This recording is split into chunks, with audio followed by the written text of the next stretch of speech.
अतिवृष्टीग्रस्तांच्या अनुदानातून कर्ज वसुली करू नका. नाशिकच्या जिल्हाधिकाऱ्यांचे सर्व बँकांना कडक आदेश. आदेशांचं उल्लंघन केल्यास गंभीर कारवाईचा इशारा.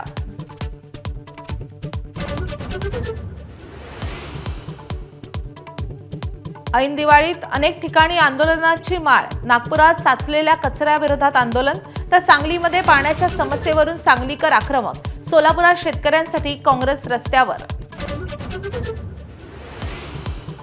शेतकरी कर्जमाफीसाठी रोहित पवारांचं लाक्षणिक उपोषण.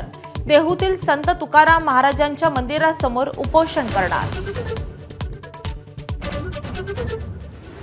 संभाजीनगरचे पालकमंत्री संजय शिरसाटांची असंवेदनशीलता. कन्नडच्या उपोषणकर्त्याला घरी बोलावून पाजला फळांचा रस. संदीप सेठींच्या विनंतीनंतरच त्यांना घरी बोलावलं. शिरसाटांचं स्पष्टीकरण. शेतकऱ्यांनी आत्महत्या करण्यापेक्षा आमदाराला कापा. बच्चू कडूंचा सत्ताधाऱ्यांवर संताप. हत्या करण्यासाठी शेतकऱ्यांना चिथवता का? संजय शिरसाटांचा निशाणा. आज नरक चतुर्दशी. ठिकठिकाणी दिवाळी पहाटची सुरेल मैफल. ठाणे डोंबिवलीसह अनेक ठिकाणी खास कार्यक्रमांचं आयोजन.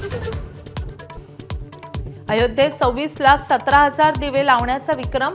गिनीज बुक ऑफ वर्ल्ड रेकॉर्डमध्ये नोंद. शरयू नदीकाठी 2128 पुजाऱ्यांकडून महाआरती. चीनच्या लिउयांगमध्ये 16,000 ड्रोन्सद्वारे आतिषबाजी. गिनीज बुक ऑफ वर्ल्डमध्ये झाली विश्वविक्रमाची नोंद. आतिषबाजीची जागतिक राजधानी म्हणूनही लिउयांगची ओळख.